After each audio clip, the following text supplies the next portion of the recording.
The Bamboo Project Podcast starts in 3, 2. Welcome to the Bamboo Project Podcast. My name is Donovan Gray, the future $10 billion man. On the way to 10 billion, I decided that I am going to help create 1,000 millionaires, including myself.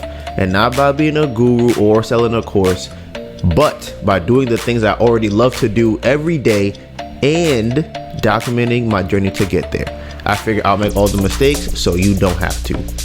My name is Donovan Gray, and this is how I will turn my life into a living. We've made videos for all the things that we've done over the last couple of years, and you can find all of those links in the description box below. This may be your first time here, and if it is, welcome to the family. But for everyone else, this is chapter 4, page 197. So today's date is Friday, December 29th, and it is 1:23 p.m. All right. So before we get into the topics of the day, we always start off with screen time. That is when me and my baby girl check our phone to see how much time we spent on it last week. Because if we are not taking advantage of our phone, then our phone is taking advantage of us. Can't have that. I'm not gonna lie. Twitter been taking advantage of me. Crazy. Okay, so last week, every day, I spent an average of, I guess for the last, up until today, I spent an average of 7 hours and 13 minutes on my phone each day, which is actually very surprising because I thought it was going to be up, or at least kind of where it was at last week. So for today, this is today? Today, okay. So that's it? Wow. Okay, so I've been on my phone so far today for 3 hours and 22 minutes, okay? 2 hours and 15 minutes of that was on Twitter. My most used app was Sunday for 9 hours and 55 minutes. Not sure what I did that day, but I spent 4 hours on Twitter. I know I did that. I spent 2 hours and 15 minutes on YouTube and only an hour on Instagram. I just want to say, I've been noticing that Instagram be just sending me random notifications like, hey, this person is online, and hey, this person posted something in their story recently, and hey, do you want to message this person? And hey, look at this post. I'm like, listen, bro, I don't fuck with you like that no more. So stop texting me. Don't be sending me no notifications. I said that's it. I've been trying to get off Instagram for a minute. And they also just changed their layout or their color scheme, and I thought it was because of I thought it looked more like Threads, but it looks more like Twitter. I didn't know that. I'm like, this definitely giving me a Twitter type of vibe. But listen, you're not Twitter. I don't fuck with you, Mark Zuckerberg. Look, your products need work. Okay, they're not customer centric. You just steal stuff. You don't make nothing good. I guess I've heard that the new Meta thing's supposed to be good, but whatever. For the entire week, I spent, or up to today, I spent 16 hours and 16 minutes on Twitter, 8 hours and 50 minutes on YouTube, and 3 hours and 45 minutes on mail. I picked up my phone on average 92 times per day, which is down from the week before. And my first used app after pickup is mail, then messages, then X. So, baby girl, what was your screen time like last week? So far, I've spent an average of 5 hours and 31 minutes on my phone every day, which is down 36% from the week before. My most used app Monopoly Go. is Monopoly Go. 6.5 hours. For the week? Yeah. Wow, really? That's crazy. Yeah. Then TikTok. For this week? Yeah. That's your highest? Yeah. My most used. You must have a lot of other apps that you use. That's crazy. Then I have TikTok for 5 hours, music for 4 hours, Instagram for 3 hours, messages for 2.5, Gmail for 2, Taboo for an hour.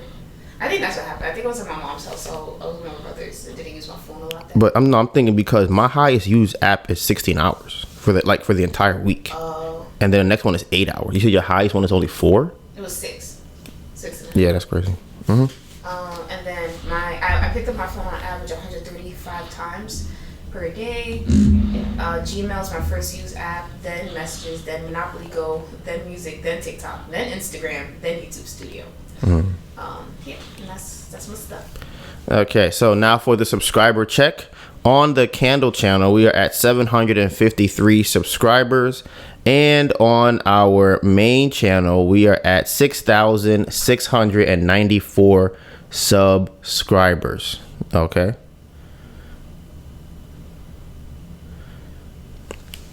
And then on Instagram, we are at 899 followers. We lost a follower. Ooh. Oh, we're gonna get it back. We're gonna get it back in blood. So before we start the podcast, I wanted to send my well wishes to Sarah. I know she has been feeling really sick. She had got COVID and she was in the hospital. So y'all know Sarah Alaba. You know, you see her on YouTube. You might see her in some of the vlogs. Huh? Alaba, excuse me. So like I said, I know she's been sick and it's weird. I feel like maybe everybody's getting COVID. I don't know what it is, you know, because I keep hearing a lot of people are getting sick just randomly, like this person's getting sick. And it's before, I feel like it used to be maybe one person or two people, but I feel like groups of people are getting sick. So, you know, it is what it is. It could be the flu. It is what I don't know. I didn't get myself checked when I got sick. Neither did Melissa. So we just kind of thugged it out. I don't even think I have a cough anymore. You still have a cough? Absolutely. Oh, so she does a cough, but she don't know how to spit out phlegm. That's what I say the problem. She gotta learn how to just, you know, just get that out. So when she learned how to do that, because when I got sick the other day, first of all, I don't even throw up like that, but I threw up and it was mostly like 90% phlegm. So if you know about mucus and all of that stuff inside your body, then you'll understand why that is a terrible thing to have, to be swallowing mucus. I definitely would have been better sooner if I do a hard cut on certain things that I haven't. Yeah, food too, or anything that's gonna. If you're sick and then you extend what's the word I'm looking for?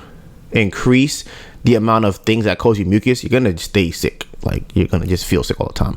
But even with that being said, like I said, shout out to you, Sarah. Hope you're feeling better. You watch the podcast and then you could get the vlog and you be chilling and whatnot. But I did want to talk about kind of 2023 a little bit. So this will be the last vlog of the year. Right, the last podcast of the year. Wow, the next podcast will be the next year. Wow. And one thing I'm not gonna do this year is necessarily set goals. That's like really.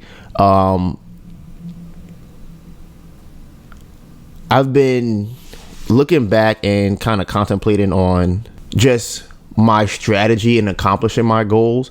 And one thing I know that I do a lot when it comes to goal setting is having all the goals be contingent on one of the goals happening.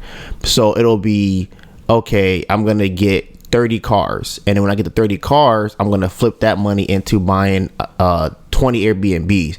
Then I'm going to flip that money into doing 10 wholesale deals, something like that.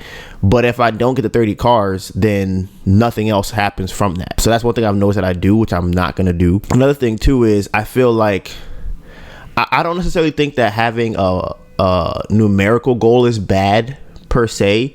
But in the last podcast, I had talked about like proxy metrics or I guess metrics are proxy. And I think those numbers are indicative of myself and the work I'm putting in. That's kind of how I look at it. So to strive for the number, I feel like kind of skips the important things I need to get that number. And I feel like this year, a lot of the things I want to focus on more are less tangible things and more character type of things. Like I don't know if it's gonna make me rich or make a lot of money. I don't really know of any of those things. But I just feel like what I've done before hasn't necessarily got me where I wanted to. So I'm gonna try and change and see if that changes anything. So that's a big one for me. It's just ideologies and processes, and environment is a big one. Like that's a big one for me going to 2024. It's like environment is the most important thing. Is changing your environment and it'll change you. Like I think that people, and this is my experience, that it's possible to just brute force everything, and you could just be super gangster through all the problems you have and through everything. You just, if you wake up and you're tired, you're like, fuck it, I'm getting up and doing this. And it's like, that's cool, right? And I people can do it. I've done it. Melissa's done it. I know a lot of y'all have probably done it on certain occasions. However, I think what happens is it only lasts for so long, and I don't think it's sustainable to do that. So I think that to make it sustainable is to make an environment that it's easy to do that thing, whatever the thing is. If it's working out, then it's like hang out with people that are working out, or remove things in my house that I feel like I don't want to eat in the house. Like a big one for me now is just agency. It's like having high agency. That's a really big one right now. And like I said, I don't even know if it's gonna do anything like in terms of getting me to 500K or $1 million or 100,000 subscribers or getting a new apartment. I have no idea, but I know that that's something that I want to say about myself. So that's something that I'm going to work on. I would like to have an apartment that we are paying for and not worrying about rent. I would like that. I would like to have everybody paid off in 2024. I would like to have money coming in just in terms of from what we create that can sustain our lifestyle at the bare minimum. I think right now for the bare minimum for us would be about 4 to 5K. I would say about 5K a month just from online sales. I think if we can do that, or some type of combination of online sales and something else, maybe like wholesale orders, which is technically still online, things like that, I feel like would be the that's what we need. That's like the bare minimum. Everything on top of that is where we could like really start growing from there. But I think 5K a month right now in our circumstances would be very beneficial for us. Like I said, as far as 2024, that's really all I got. Like, we having a live on Monday. I know last week I talked about doing one or the other, but because of the schedule that I kind of set up, we have the podcast being done today, which gives me time to edit this and then do the live on Monday. So we'll be doing a live on Monday, and this will be coming out on Sunday. So that's another thing I want to, like I said, high agency.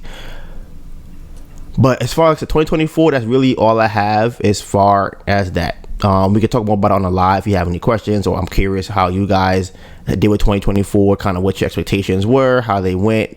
When did you feel like you fell off?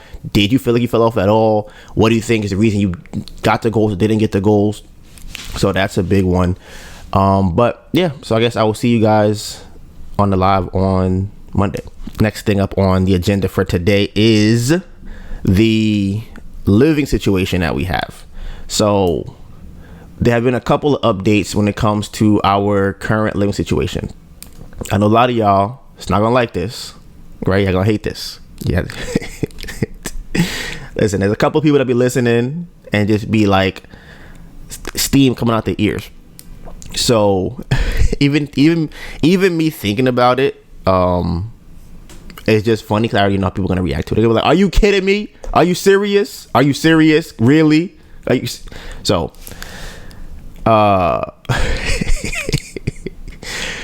so Melissa went to the housing something another. What is that you went to? HRA. The HRA, right? Housing something authorities maybe, and Human resource. Oh, human resource, right? So while she was there, she was informed that New York City is currently trying to pass a moratorium for evictions again. And the moratorium will last until April. They are trying to hold off on evictions so that no one's evicted in the wintertime.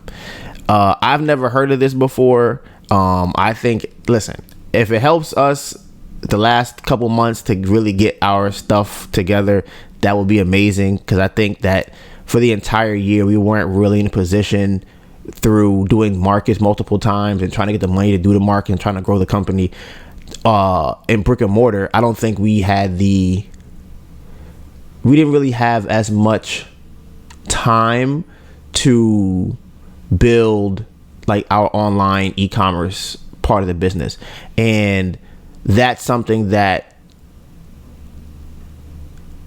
again, even for the new year, will be something that we focus on a lot. But it's a lot easier to scale that than it is to scale brick and mortar.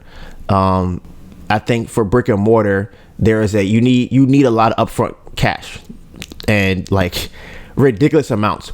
So it's another thing that we just saw yesterday. There was a company that was working at Artisan Fleece Chelsea, right? They would sell products there, and we just saw that they were at Chelsea Market. They're also selling at Williamsburg, and I don't know if y'all remember, they're also selling at the Grand Central Terminal. And that was what we wanted to do. We wanted to be in multiple markets. We wanted to be there. We wanted to be in the Holiday Market. We wanted to be in Chelsea. We wanted to be in Williamsburg. We wanted to be in the Brooklyn Museum. We wanted to be at Grand Bazaar. That was our goal, to be at all these markets at the same time, right? But here's a problem with that. It requires a ridiculous amount of upfront capital. So just for doing, let's say, the Holiday Market, right? The Holiday Market in the beginning of the year, no, it's at the end of the year, but they put out their applications like August, maybe even like June or something like that, right? So we would have to have the $10,000 in June to pay for the application. Then we'd have to buy the supplies ahead of time to pay for the application, right? And that's before we even made any money. And imagine if we were doing that one, and then we also did Grand Central Terminal, which was $20K, and they said that's possible. A lot of vendors make $100K in that time period, right? But it's like to come up with $100K worth of materials. That's another $50K on top of the $20K. That's $70K or maybe not 50, probably like $30K plus the $20K plus the other events that we're doing. It's like, bruh, just to do them, we need $200,000. So that wasn't gonna work unless we got a large investment or something like that. So with online e-commerce, if we got 1,000 orders today, we technically already get the money. The money might come in like 2 or 3 days, and then we can buy any materials we don't have, or we can go pick them up or something like that.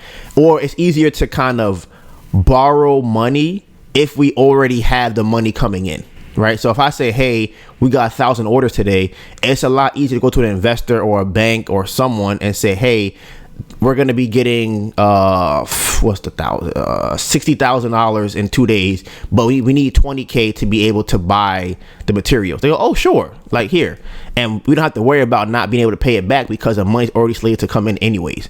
So those are big issues that we had last year. And another one I didn't mention earlier too is borrowing money. That's a big 2024 thing that I am doing my hard to stay away from. Like that, it will be like one of the last options that we even consider if it comes to something, especially larger amounts with high interest and short term. It'll be something maybe like a couple $100, if even. Maybe you got to buy wax. Something comes up, something like that, like $500 here, something very small that we can kind of manage. That's if we were to borrow money in the future, it would be either we have the money coming in guaranteed, or it's very small. So those are something else that for 2024. But like I said, the moratorium, that is, it's in process of kind of being filed or going through. It had like 5 different stages for them to actually get to where it's, I guess, signed by the governor. So it hasn't been signed by the governor yet. But I don't know what the plan, like if they wanted to be in effect, right, then it would have to it have to go into effect soon, because it's already about to be winter time. So the whole point of whatever they're trying to do would be irrelevant, because by the time they get signed, it might be April anyways. So we're going to see how that plays out. We're not really sure yet, but y'all know that we were given a couple months until our next court case, until the eviction actually starts, which is probably, is it tomorrow? Tomorrow's the last day for us to pay. Yeah, so tomorrow's the last day for us to pay, and I don't know if you guys know, but we don't have $50,000 in our account. So that's not going to work out. So we're kind of just seeing what's going on. We're trying to play the field, and Melissa went to the HRA office, and that's, like I said, that's what she found out about the moratorium. But they also had explained to her why they had told us we'd have to pay $4,000 a month for a year to pay off the loan they were going to give us to pay our back rent. So Melissa had applied twice for the one-shot deal, and the first one, it was denied. Is that what happened? Yeah, because I didn't submit some documents, or I couldn't get the interview done. That's why. But they still gave you a number? Pretty much. That's what it seems like. Okay.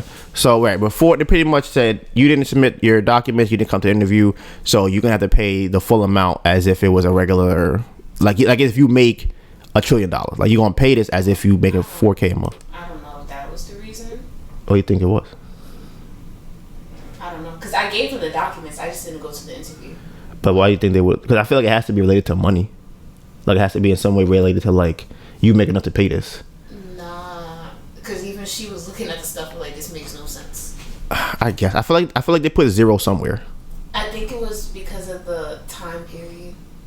Like, in terms of what? She said that generally they generally have people pay it back within 12 months. So it's just that amount over 12 months. It's just a crazy amount. Can y'all extend that? That's crazy. She was like, it's generally 12 months. Oh, they don't do what? That's crazy.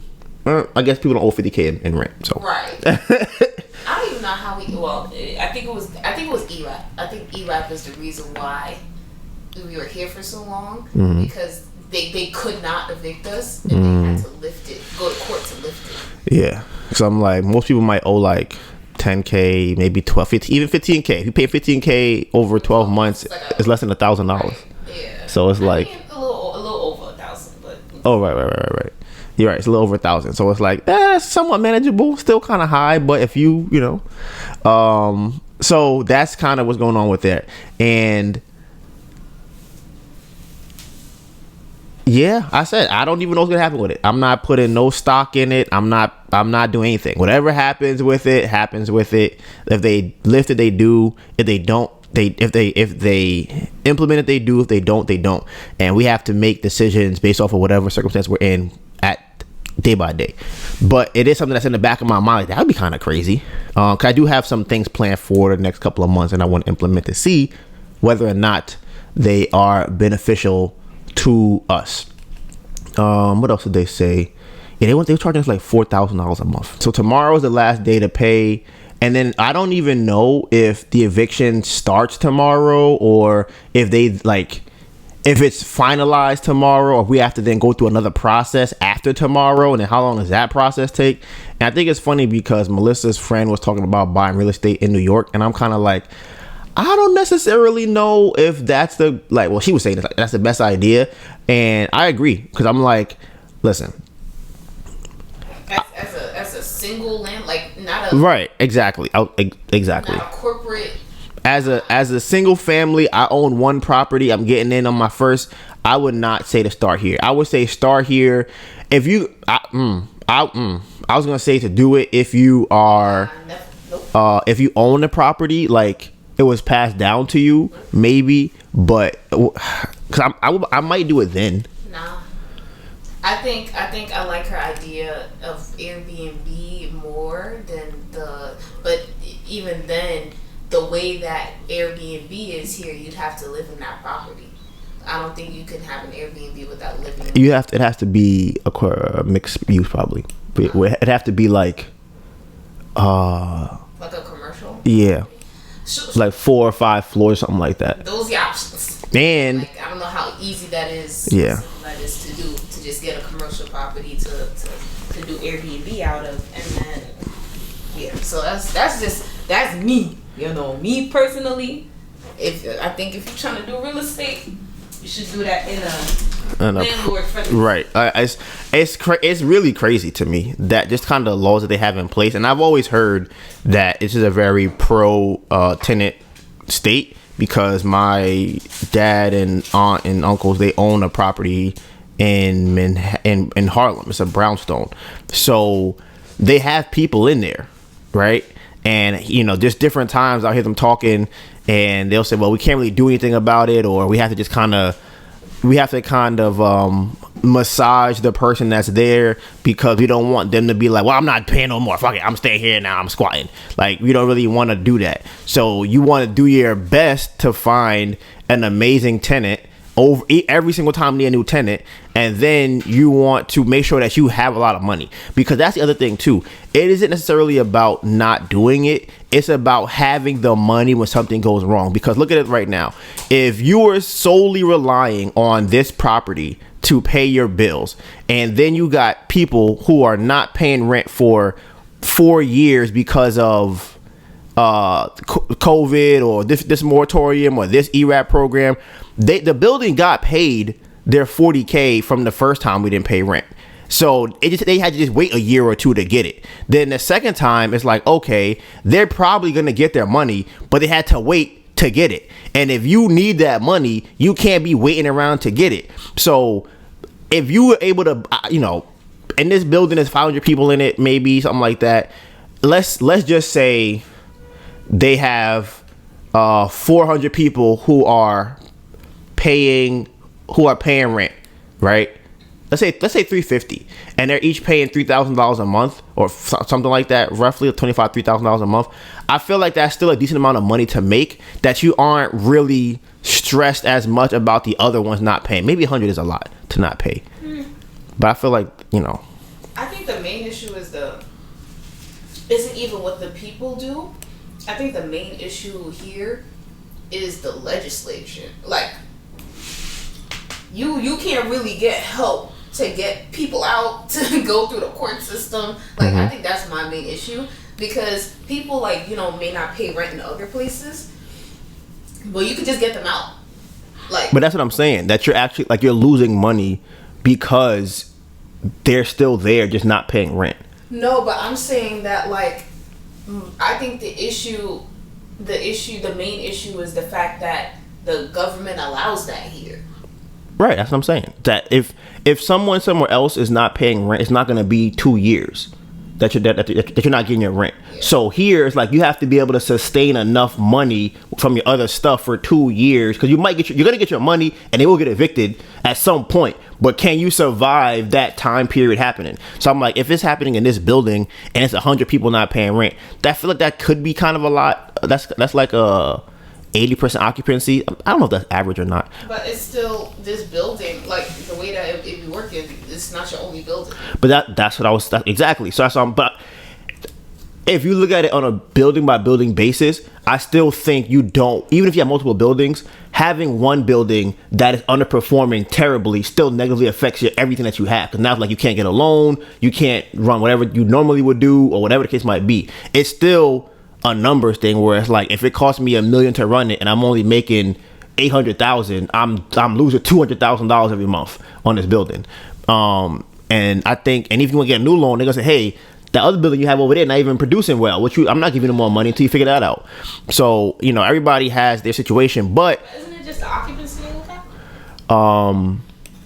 Sometimes they do. Sometimes they look at like how much money you making from this building, like how much money's coming in from this building. It's like, how you have 500 people pay for this building, supposed to make $1 million a month, you're only making 400,000. Like, why is your income so low from this building? It's like either you undercharging rent or they're not paying. So, like I said, that's something that's very interesting as far as owning property here. Yeah, if I was gonna buy property here, but I don't know. It's definitely not first on my list. I'll tell you that right now. And one thing that's going to be very important for us when it comes to even moving out of here is our credit. So we're trying to fix that. And listen, I've been saying this for, I don't know, years now, that the whole credit game is a game. And honestly, everything is a game. Like, it's all a game. Somebody made up some rules. You kind of, depending on what rule you trying to either bend, break, or not do, will dictate what the consequences are to that rule. But everything is made up. Everything that's not a natural law of science or physics or something is made up. So credit to me is a very big one. And I say this all the time to people, just because I don't think people understand how made up it is. The credit score companies that you are familiar with are all private companies. The same way that I have a candle company with Melissa, like it's a privately owned company. If tomorrow I'm like, you know what, babe, candles is trash, we start a credit card company, a credit score company. I could go and create a credit score company and then tell you that you can't buy a house because I don't think your credit score is high enough. Me, Donovan, think about how crazy that is. I could be like, well, mind you, I'm making my own rules. I could say, well, back in 2001, I see that you missed a payment on your Sprint bill. It was kind of short, so you can't buy a house. And you would say, that's crazy, Donovan. I'll go, well, that's a credit score that I made up. It's called the D score. And that's how I make my numbers, right? It sounds crazy when I say it, but it's the same thing that somebody else did. Someone else sat down and said, hey, let's come up with a system and scores to get, because the only places that the scores come into play is for other businesses to dictate whether or not they will let you utilize their service. That's literally it. So if you want to get a car, another business goes, I don't know you. Let me go and ask Donovan how you are as a person or as a business, whatever you might be, right? And they go, oh, okay, you paid this off, so here, right? So the reason I say that is because there's always ways that they don't tell you about to increase your score. They tell you the way that they want you to increase your score. They're like, hey, cause it's all about persuasion and getting you to kind of go in a certain direction. They say, I want you to be a person that buys a car, whether you need it or not, pays it off, right? Then I want you to get a loan from a bank, pay it off. Then I want you to pay your phone bill and your credit card bill, or like, what is it, 20% of it every month. I'm gonna give you 100,000, but I only want you to spend 20K, right? Crazy rules. It's insane rules, because it would appear better if you were able to manage 100K by spending it and making more money from it, or spending it and paying it back at whatever time period it is, right? They don't care about that. They care about the rule that they make it. So there are a lot of businesses out there that increase credit score, right? So shout out to my guy Tori. He put me on to someone who's been increasing our score. Well, not Melissa's yet, just mine. And right now, I'll give you a little bit of context. So it was maybe like 5 months ago we had started paying them, right? But we stopped doing artisan fleas and we weren't able to continue paying them anymore. So we had paid them for 2 months. They needed one more month to be finished the payment. It's $1,500. So they had stopped working for like 2 months, right? My credit score used to be like a 770 when we first bought the house, RIP to my credit score. And it went down after the house situation to 520. Well, like 6, and then like 520. I said 770. No, it's like a 750. Then it went down to like 6 something, right? Then a couple months ago, it was at 5 and some change. They had got it up to 565 because that's the score we needed for us to be able to get the honeycomb loan, right? Once I stopped paying, it went down to 420, basically, right? So the last 2 months, my score went from 560, was going up, dropped off a cliff to 420. So we got the 15K from doing a pitch competition and put $500 that we still owed into that. And they kept increasing they started working on our score again. So right now my score, it was like a 420 before, now it's like a 460. And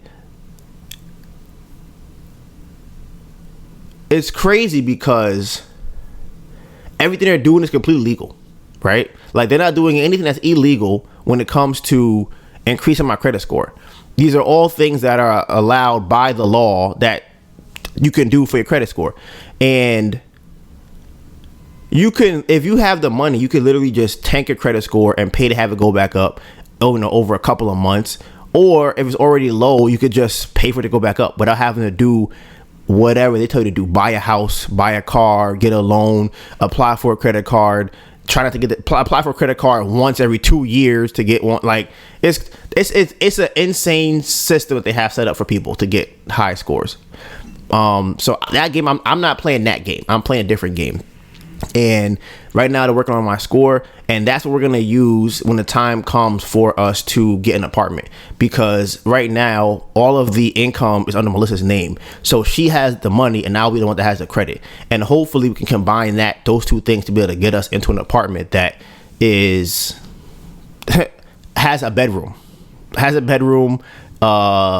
is in an area that, nothing happens, you won't get stabbed at night going to the deli. Like, that's pretty much the basis of what we need, and the space to just be able to work. That's it. Right now, this is the first time they have actually texted me and said that it's time to start getting primary accounts. So I'm like, all right, listen, you do what you do, get my score up, and we could move. Funny enough, they also said that there was a person that they worked with who was tired of how long it was taking to get his credit score up. So they have an option where you could sue the credit card agencies, which he did. And she said that his score went up to like 800 in the next month.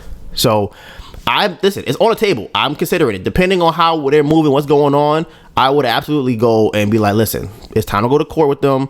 I need my score up ASAP. So that's it. I think we're gonna see what happens with the credit score. I think 460 is terrible. Well, it's definitely terrible for sure, but the speed at which they raised it from the last like 2 or 3 weeks is insane to me. And as important as credit score is, I would much rather have a lot of money. And that's one of the reasons why we have decided to no longer work with Logical Positions, right? So y'all familiar with Logical Positions, and they were the company that was buying ads for us. I have not heard from them in like 2 weeks, and I already started paying for Google ads like 2 weeks ago, and they have not reached out to me. They have not said anything to me. They have not emailed me, set up a call at all. And I know it's gonna happen. They're gonna look back and be like, wait a minute, what's going on here? And then realize that, like, oh, sir, we tried to get you to pay and nothing happened. All right. Like I said, I'm gonna let them know. I wonder if they can hit me with the whole, I signed a contract with them. I'm like, all right, bro, go ahead. Take me to court for the money then. If that's what you want to do, then by all means. Like, you're not giving me any service that you're supposed to give me. It is what it is. The guy I had before, he was amazing. He was on the phone regularly. I could contact him. And I always say, like, a big indicator for me when it comes to partnering with a business, whether it be a subscription or some type of service or a product or whatever, what is the customer service like? Is the customer service good? Do they have a phone number I can call? Is it a live agent I can talk to? Like, I want to talk to an actual person when I get on the phone. Preferably when I call, it's someone that lives in America. But the bigger the company, the less likely that is to happen, which is understandable as long as they're still trained. Then you have like I said, a live chat. I need a live chat, preferably 24/7, but a live chat nonetheless. I don't want to do bots. I need to talk to a person, right? And then what it's like when I talk to you, when I get on the phone with you, on a live chat with you, can you answer my problems? What kind of communication skills do you have when we're talking? Those are big things for me, right? What's the frequency in which we are talking and communicating? So for me, Logical Positions is not doing any of that. They were supposed to be. They were doing it. They no longer are. And on top of that, here's the biggest reason. Because right now we want to make money, right? So if what they were doing was bringing in money, then I would be like, all right, you know what? We'll figure it out. And, maybe we'll separate ways, part ways at some point in the future. But if I'm spending $1,700 on paying you and paying for Google ads, right? And I make $55. There's a huge discrepancy, right? Now, my biggest issue that I had with him before, even when I had the other guy, is that he would say to me, oh,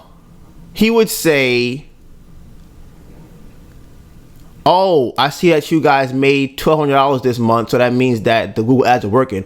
And I'm like, no, it doesn't mean that. People are looking for us to buy the candles. That has nothing to do with what you guys are doing at all. Like, I have a lot of different things set up to find out how people are getting to our website. When it says YouTube, when it says they went on Google, but they looked at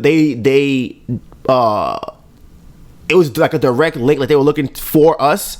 They didn't click on the ad or anything like that. I'm like, listen, it'd be that, it'd be TikTok, it could be Pinterest, it could be LinkedIn, it could be 5 other sites that we've been either on or in contact with, but it's not Google Ads. I know that much. And I'm like, it don't make sense to pay y'all this money and it's not producing something. Like I need to see like, oh, X amount of dollars came from these ads and it's comparable to whatever we're paying you guys.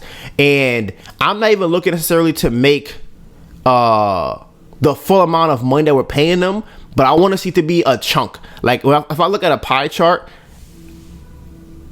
I wanted to say like 20% of revenue came from Google Ads or 30% or something like that. I don't want to say 0.001% came from Google Ads. That's crazy. And if we're making $1,200 or $1,500 in a month from the website, and only one of them was from a Google ad and it's for $40, that's not working. So I said they're getting cut off, and that saves us $1,750 a month, which is technically the rent for here. So, go figure. But it's a little bit less, but whatever.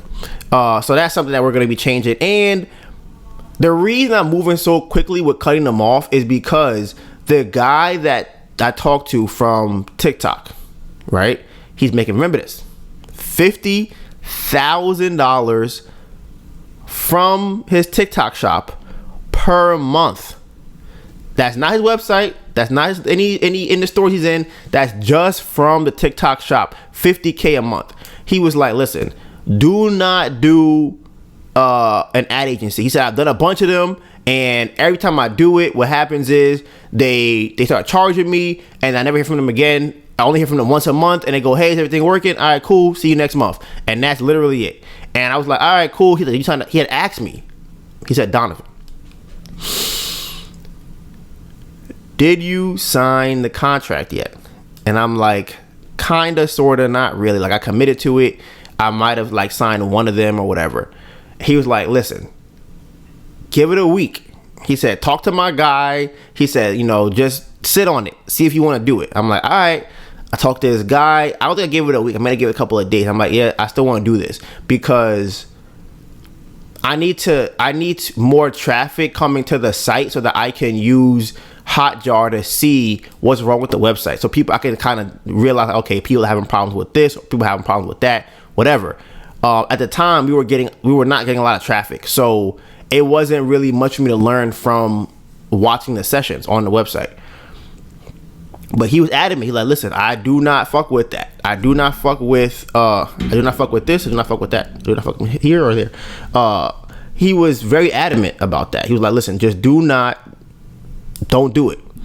So that's one of the big reasons why I'm like, all right, pack it up. Like, I gave y'all 2 months. That's it. Y'all gonna have to figure it out somewhere else.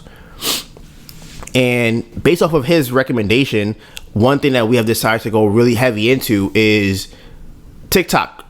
And TikTok from a UGC perspective. So now, if you don't know what that is, UGC stands for user generated content. So they have influencers on the platform, people who make content or whatever, and similar to Sarah, and you send them a product and they make either a review on it, or they'll use the product, say what their experiences are. You can give them kind of like bullet points about the product that they can speak on, different things like that. And you can use that on different places. You can use it as an ad on Google, or not Google, on Facebook or Instagram or something like that, maybe TikTok or LinkedIn. You can use it on your website. You can use it on your Instagram or social media, different platforms you can use that on, right? And he was saying that he gets a very high return on that. I'm like, okay, sure, I'm down to try that. And I think I talked about this last week. A big thing I really want to work on is content. Well, 2 things now is content in the form of having a large funnel at the top, because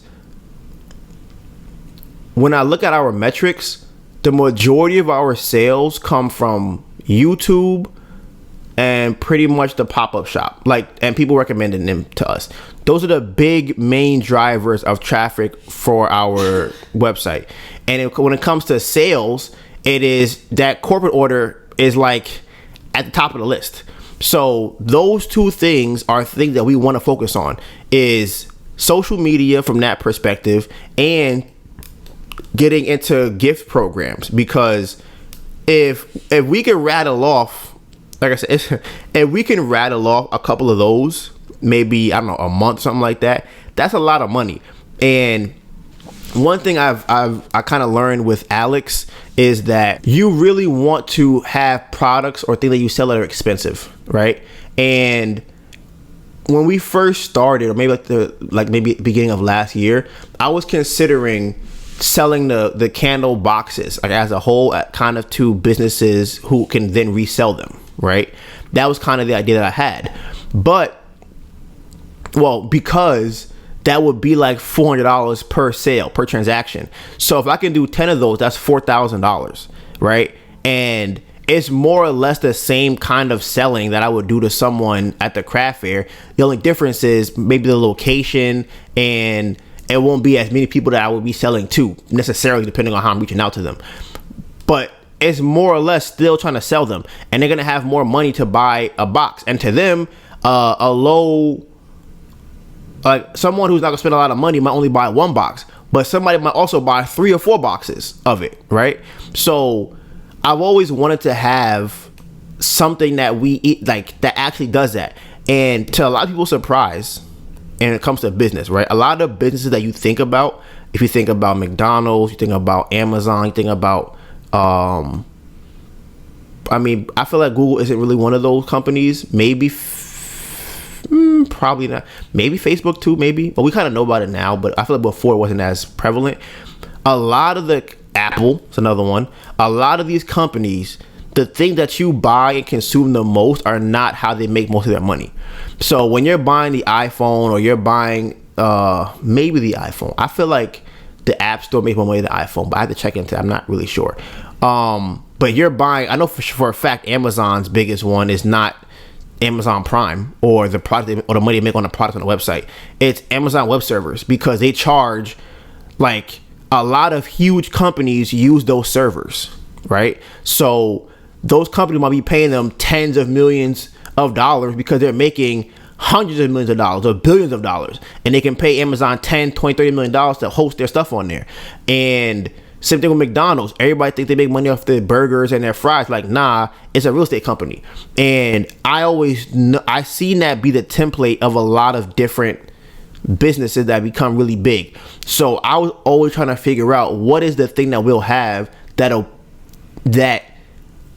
we're making us money, but it won't be the thing that everybody really sees or knows about. And I think that it'll be something like the corporate gifting, where we'll have a website where we're selling candles. We might be making like a couple $1,000s on the website from the candles, but then on the back end, it's like, oh yeah, we're making $50K, $100K a month just from 20 people who are buying candles for their company or for an event or something like that. Like, it's crazy. And it's something it's been in my mind. It comes up a lot. I don't want to do it, but I'm not opposed to it. Like, I'm not fully sold on not doing it. But multiple times we have been asked, do we have a candle making class? Right? And we don't. And I've never really wanted to get into the candle making class space, just because we sell candles and I'd rather focus on that.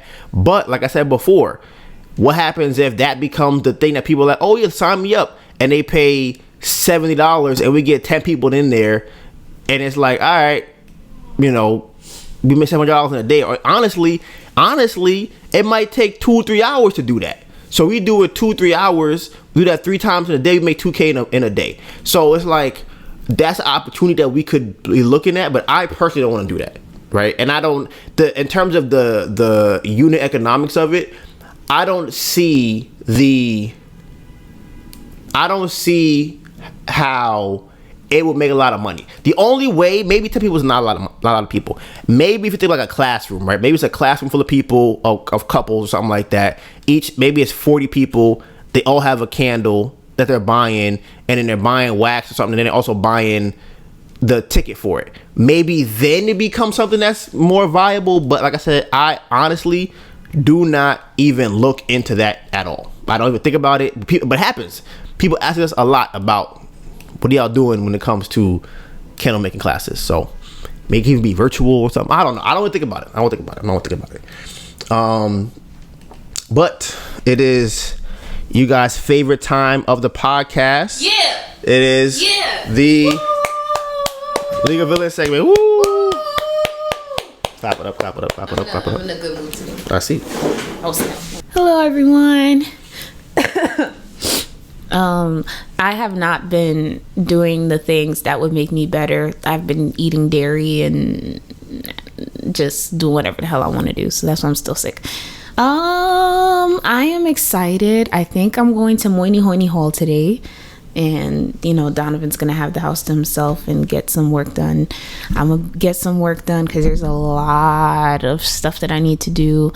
And I feel like I come on here and say the same things every week. But I'm kind of in the same place. Like, I feel like in my head, I have a plan of, like, what we going to do. We going to raise about $30K. We're going to use that $30K. And we're going to get a car and an apartment. And we're going to live in that car and apartment for a year and figure this shit out. That's just kind of my plan right now. How you feel about that? Which part? About that plan. Get a car and apartment? Yeah. Sure. Right. It's not really like I said. My brain is not there. So that's me. That's where my brain is at. Because I don't know where the one-shot deal and then getting the housing voucher, I have no clue how that's going to go. Everything is backed up. So because everything is backed up, I can't even talk to the people that would give us the voucher and blah, blah, blah. So I just don't know how much time that would take. And I don't know. I don't want to have to think about this anymore. I don't want to have to wake up in the morning and wonder, I don't want to hear someone knock on the door. Man, I was at my cousin's house and someone knocked on her door and I was scared. Like that I was getting evicted. I'm like, now, like, that's not trauma, PTSD. I'm at somebody else's house, somebody knock on the door. I'm like, oh my God, it's the eviction. I just am ready for the business to take off. And I feel like we don't know exactly what that thing is yet, like Donovan said, but I think we're getting closer to it. We're getting closer to it, and that's amazing. And I'm working on, today's the 29th. I really want to create a video. I really want to say thank you. Thank you to everyone. Thank you to the people that, thank you to you guys that watch the podcast. Thank you to you guys that watch the vlogs. Thank you for anyone that's ever told anybody else about our business, because we really wouldn't be here if it wasn't for you guys. And I'm just so thankful and so full, because these huge opportunities like Morgan Stanley or friggin', this holiday order that we just had, it literally comes from you guys and you guys talking about the brand and loving the brand. And it's just makes me super happy. Yeah, and a shout out to Jose. He was talking about the packaging. You one of the first people to get that packaging. So like I said, it's exciting and it makes me feel just so full. We got them 100 orders out. There's that. That's what we were doing. That's what we were doing this week. Yeah, we got them 100 orders out. Like, and I'm still sick. You feel me? But we got them 100 orders out. Yeah, so that's pretty cool. I think we just got 9 more, so that needs to be made and shipped out, ASAP. But after that 9 order, those 9 orders that just came in finalizes it, and we're done. Don't have to think about that no more, and we could just move on. Me personally, my main focus is UX UI design. It is grants. Searching for grants and other free money opportunities. And I really want to go into this new year hitting these networking opportunities, finding different people to get in contact with, and just seeing how they can either help the business, how they can either put us onto this or that. So that's just really the main focus. And like I said, I'm sure we're gonna figure something out. I really think that we will. It's just having the time to do so. having the time to do so. So once, I'm honestly really happy that the end of the year is like pretty much over, because now we can lock in. Like, you kind of know, like, okay, November, December, that's like real tough. You know, it's a lot of family time. It's a lot of visiting people, seeing people you haven't seen in a long time. I think January, like, people are so highly motivated because it's like, I can lock in. There's no one else I have to see. I already saw everyone. We're on good terms. I have a vision for the new year, whatever. I guess it's something I could talk about. For me, I think I said it last week, but my goal for the new year is really like to get this business to what Donovan said, 5K a month, 6K a month. And I think we could do it. I really genuinely do. I genuinely think we could do it. So I'm ready. I'm ready to get the ball rolling and doing the stuff. Bye, guys. And my grandma bought me these pajamas. There was one thing I did want to talk about too. I have a couple other things, but this was a big one. I want to thank everybody, because I appreciate all of you, friends and family, that after seeing what I said last week about possibly getting a job at the end of the year, right? I lost my mind, right? And a lot of people were very in favor of me getting a job, which reminded me how much I should not get a job. So I want to thank every single person that was pro work, because like I said, it put me right back in the mindset like, oh wow, this is what I don't want to do. I don't want to be doing that. And I'm like, thank you guys, because I definitely was considering it. I'm like, you know what, maybe at the end of the year, nah, y'all really put a fire under me to make sure that I never ever have to get a job. So I want to thank all of you guys for that.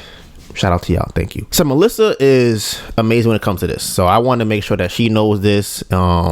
Get you a Melissa if you can, because when it comes to grants and money and whatever, like, I can tell you right now, that is not something I probably, if I did not meet Melissa, that's probably something I would never even look into, because my mindset on grants and things like that are always, it's like playing a lottery, right? That's kind of how my mindset always is. But one thing Melissa has told me, which I thought was really funny, is that a lot of people think like that. So no one applies for the grants, and then someone like just comes and gets like someone gets it, but not because they were kind of like lucky. It's just like a lot of people weren't actually applying for them. So Melissa has applied for a lot of grants. I mean, if I was to, the money that Melissa has probably gotten us in the last maybe year and a half, is probably close to like $25,000, maybe 30, somewhere in that realm. Like the 15K was from a program that she found. There was a 2,500 program that was last year. There was a 2,500 one that we just got $2,500 like a week ago, but they took like $1,300 to pay for past debt, which is fine, but that's still another 2,500. So right there we're at 20. And then there's another grant that's coming up that they just emailed us about. That's another $5,000. Man, I'm like, we might be able to get that one as well. There was one earlier in the year which she won for $500. So I said, it's a lot of money that Melissa has single-handedly found for us and the company. So I said, she is amazing when it comes to that. And I just want to let her know and everybody else know that is a very, it's something I know for a fact I wouldn't do. And it's very valuable that she has done it and is doing so, and continues to do so. So just shout out to her. But like I said, there is another grant that they just emailed us about, which is for $5,000. And I think, I'm not going to say that it's better than the $15,000, really, because it's not. But when we got the 15K, we had $0 in our account. Like we were literally starving those couple of days. It was like 5 days, 4 days. We just kind of like, the EBT money didn't come in, and we might have just stopped doing Chelsea or Williamsburg, so we were not making money on the weekends. And it was like a good couple of days we were just like, damn, we almost got into a fight over food again. It was just like, but then the 15K came, so it was great. But then also the problem with it was there were still a lot of things we had to pay for. Like the minute we got the 15K, I think we had to spend $5,000. Like the minute we got it, I think it was like, okay, we got to pay for this, and that before we do anything else. Like before we do anything else, we got to pay for these 5 things, and we're down to 10K, right? But I think if we get and then the 2,500 would have been nice. It wasn't really gonna do nothing, but it's nice. But they took away 1,300 because of a prior loan they gave us, and they just took the money out to pay off the other one, which is like, whatever. We still got like $1,100. But this one, we still have some money in our account. So if we get the 5,000 right now, there isn't anything other than debt that is like we have to pay for right now. So it would just sit there. Like it would literally just sit there and just go to paying off debt and maybe my subscription, what do you call that? Addiction. Like that's pretty much it. That it wouldn't really go, and maybe food, I guess, like some food here and there, but that's it. So I like the position we're in now, where we actually have money in the account that we just like. It's not gonna last very long, but it's been in there for maybe a little while. Like we have been able to sustain having the money in the account and also making money from the website to kind of supplement any money that we do spend. So I think we have like $3,400 right now.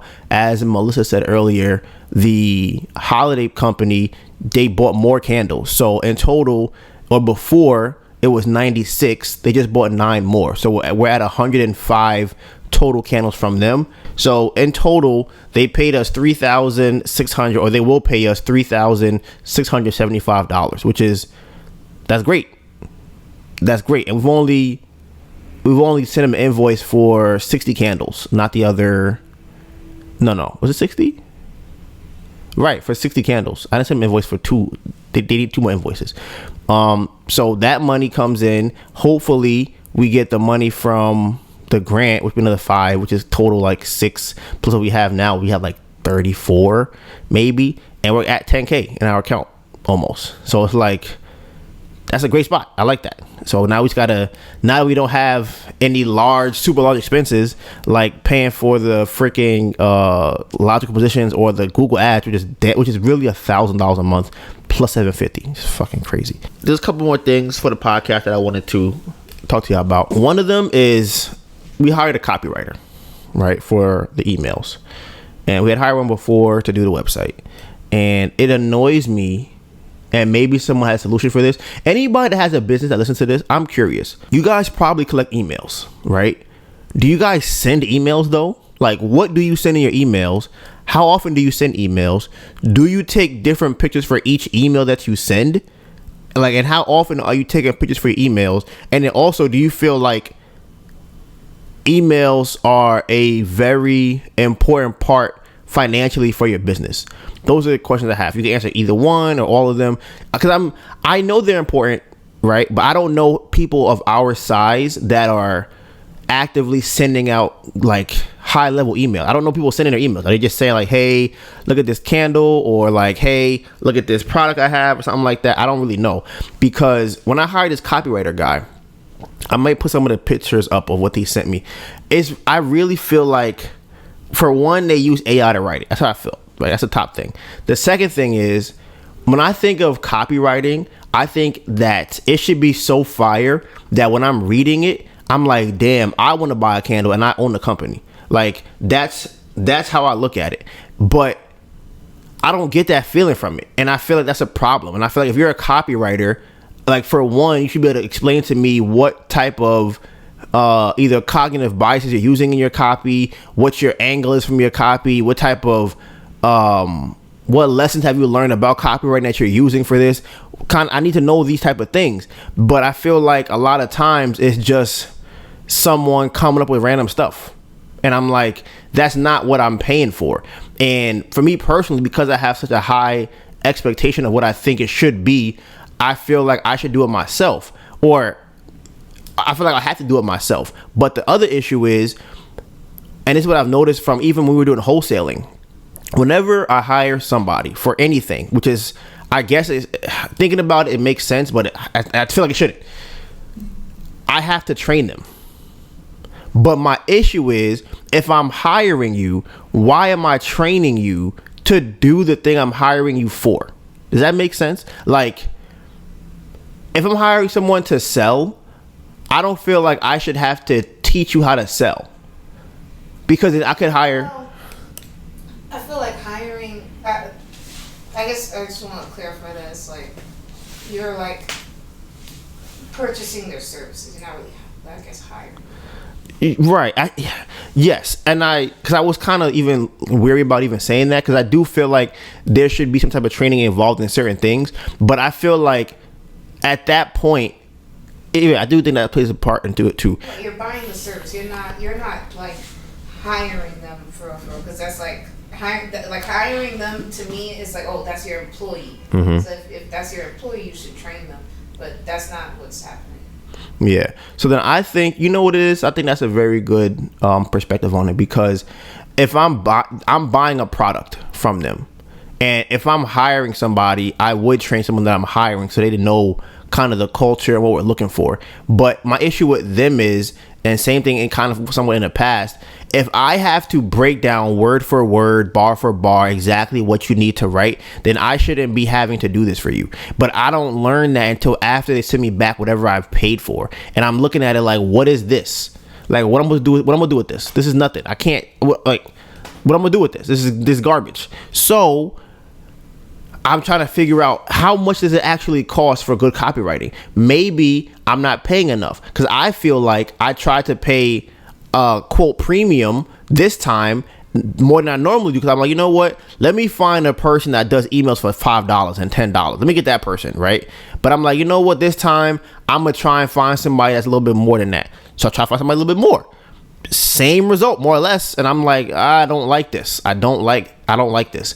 So I don't really have a system on how to figure out. And I'm just talking about Fiverr. Maybe if I went to like a company that actually writes emails, or like an email agency type of thing, maybe that would be what the problem is. That's probably what it is. I should probably be working with an agency that does email writing. They probably have better understanding of emails and analytics and things like that. So maybe I'll look to that in the future. But as of right now, I'm really tired of doing that. But speaking of content, shout out to CapCut, because they have a new desktop app that allows you to. I wonder if Sarah even knows this. Does Sarah know this? I don't know. I think she told me she downloads it onto her phone and then send it to her laptop again.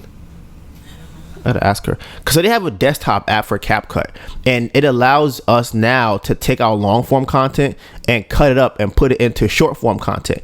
So y'all know me, that has been my goal from when we first even started a YouTube channel, was to make so much content, like long form content, that we can then shorten and repurpose it to hundreds or hours of video, right? And just get it out there quickly. That's not quickly, but like just get out there a lot. So they have made that a lot easier for us. And before, if y'all remember earlier in the year, which is so, look how fast things have changed. That's crazy. In the beginning of the year, we have found a company that does that. It was using AI to shorten your clips and turn them into shorts. Shorten your videos, I mean. It was so bad. Like, it was terrible. The colors, the template options, the way where it would cut it, when it would cut. Some of them even asked you to do the cutting for it. Like, it was terrible. Now, CapCut, when I put in the video, the last video that went up was like 35 minutes. It gave me 20 different shorts from that video, right?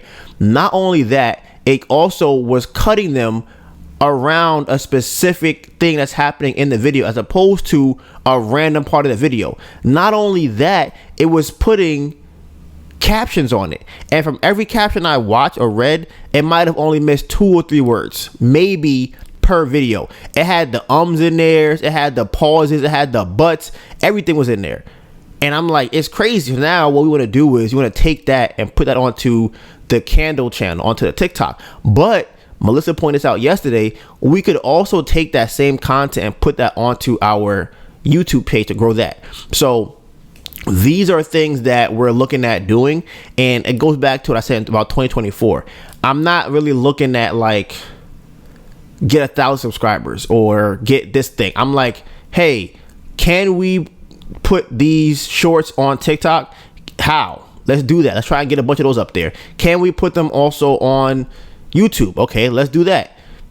what happens from that? Okay, let's look at it and then iterate and change and fix it and just keep doing that.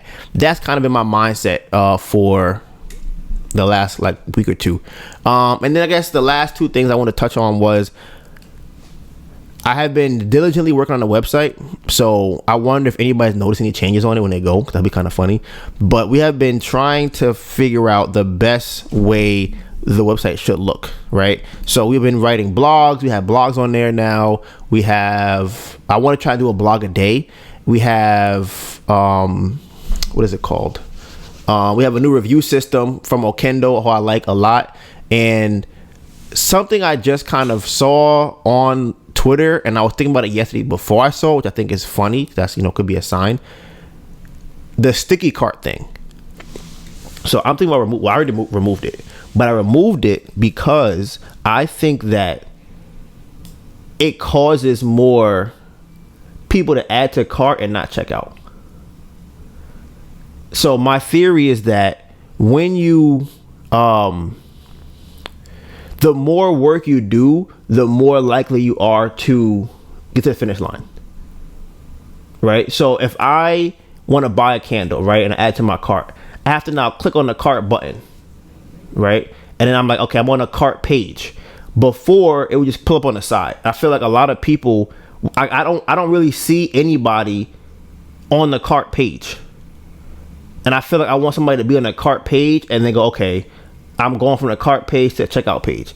And then something else I just changed recently, I don't know how well it's going to do or not, but Shopify has an option for a 1-page checkout and a 3-page checkout. It used to be 1 page, I changed it to 3. So I'm curious to see if that will entice people to want to check out more.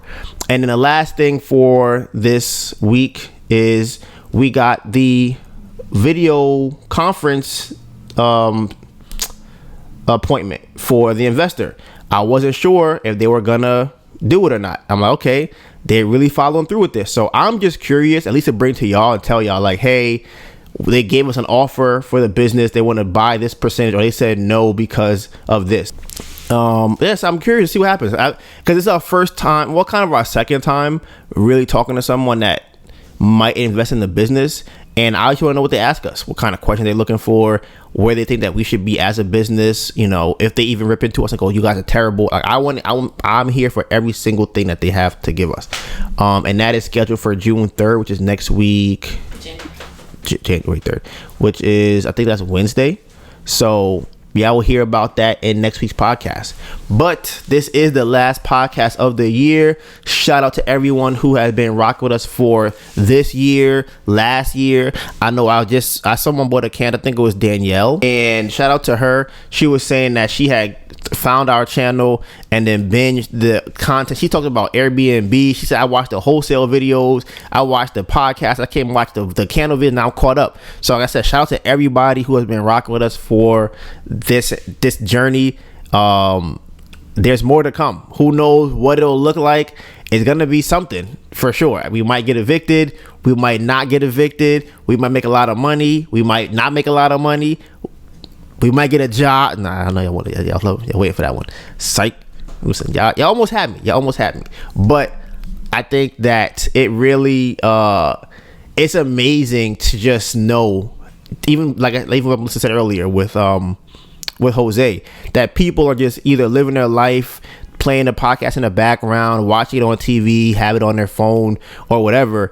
It's just like a, I don't know, surreal situation or fun. It's cool. That's all I can say. It's just a cool thing. So shout out to all of y'all. And I'll see y'all in the new year tomorrow. And with that being said, the end of 2023. We need a new saying for next year.